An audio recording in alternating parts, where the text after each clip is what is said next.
ഡിവോഴ്സിനെ പ്രോത്സാഹിപ്പിക്കുക എന്ന് പറയുന്നത് കേട്ടോ. ഞാൻ എൻ്റെ ഒരു അഭിപ്രായം മാത്രമാണ് പറയുന്നത്. അതായത് നമ്മളിപ്പോൾ ഒരു റിലേഷൻഷിപ്പിൽ, പ്രത്യേകിച്ച് മക്കളുള്ള റിലേഷൻഷിപ്പിൽ ഒരു പ്രശ്നം ഉണ്ടായിക്കഴിഞ്ഞാൽ നമ്മളത് മൂന്നാമതൊരാളോട് പറയുന്ന സമയത്ത് അവർ പ്രത്യേകിച്ച് 90% ആൾക്കാർ അഡ്വൈസ് ചെയ്യുന്ന ഒരു സംഭവമാണ്, മക്കളെ ആലോചിച്ച് നിന്നൂടെ, മക്കളെ നോക്കിക്കൂടെ, മക്കൾക്ക് ഇനി ആരാണ്ടാവുക. ഇതെന്ത് തെറ്റായ ധാരണയെന്ന് അറിയോ? ഞാനൊന്ന് പറയട്ടെ. ഇപ്പോൾ നമ്മൾ വളരെ ടോക്സിക് ആയിട്ടുള്ളൊരു എൻവിയോൺമെൻറ്റിൽ മക്കൾ നിൽക്കുന്ന സമയത്ത് ഞാൻ ഇങ്ങനെ പറയാം, നമ്മൾ വിശക്കുമ്പോൾ ഭക്ഷണം കഴിച്ചില്ലെങ്കിൽ ഭക്ഷണം ഇല്ല എന്നുള്ള പ്രശ്നമുള്ളൂ.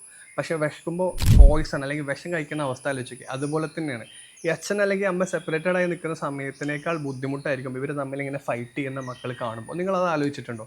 അപ്പോൾ അത് അവരുടെ സ്വഭാവ രൂപീകരണത്തെ എങ്ങനെയൊക്കെ ബാധിക്കുമെന്ന് ചിന്തിച്ചിട്ടുണ്ടോ?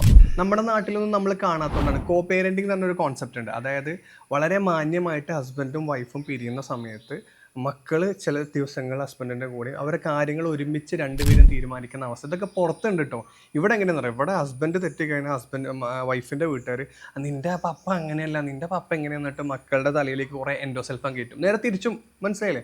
അതായത് രണ്ടാൾക്കാർ തമ്മിലുള്ള പ്രശ്നം ഭയങ്കര ഇഷ്യൂ ആയി കഴിഞ്ഞാൽ ഈ മക്കൾ ഇങ്ങനെ പറഞ്ഞ് ഇങ്ങനെ എന്താ പറയുക, ഓരോന്ന് പറഞ്ഞ് കയറ്റി കയറ്റി ട്രിഗർ ചെയ്ത് മക്കൾ ചിലപ്പോൾ ഏതെങ്കിലും ഒരു സൈഡിലാവും. അച്ഛൻ്റെ അടുത്ത് നിന്ന് കിട്ടണ്ട അച്ഛൻ്റെ അടുത്ത് തന്നെ കിട്ടണ്ടേ, അമ്മൻ്റെ അടുത്ത് കിട്ടണ്ട അമ്മൻ്റെ അടുത്ത് തന്നെ കിട്ടണ്ടേ. നിങ്ങളൊന്ന് ആലോചിച്ച് നോക്കിയേ. പിന്നെ രണ്ടാമത്തെ കാര്യം, ഈ മക്കളെ എല്ലാ സമയത്തും നമ്മളുടെ കൂടെ ഉണ്ടാവുമൊന്നുമില്ലല്ലോ. അത് നമ്മൾ മനസ്സിലാക്കണം. നമ്മൾ നമ്മൾക്ക് വേണ്ടി ജീവിക്കണം എന്നുള്ളതാണ്. അല്ലെങ്കിൽ തന്നെ ഇപ്പം 30-35 വയസ്സാകുമ്പോൾ നമുക്കൊക്കെ ഇല്ലാത്ത അസുഖങ്ങൾ എന്താണ്, അതിൻ്റെ ലിസ്റ്റ് ഞാൻ പറഞ്ഞു കഴിഞ്ഞാൽ ചിലപ്പോൾ ഈ വീഡിയോ ഇവിടെ തീരില്ല.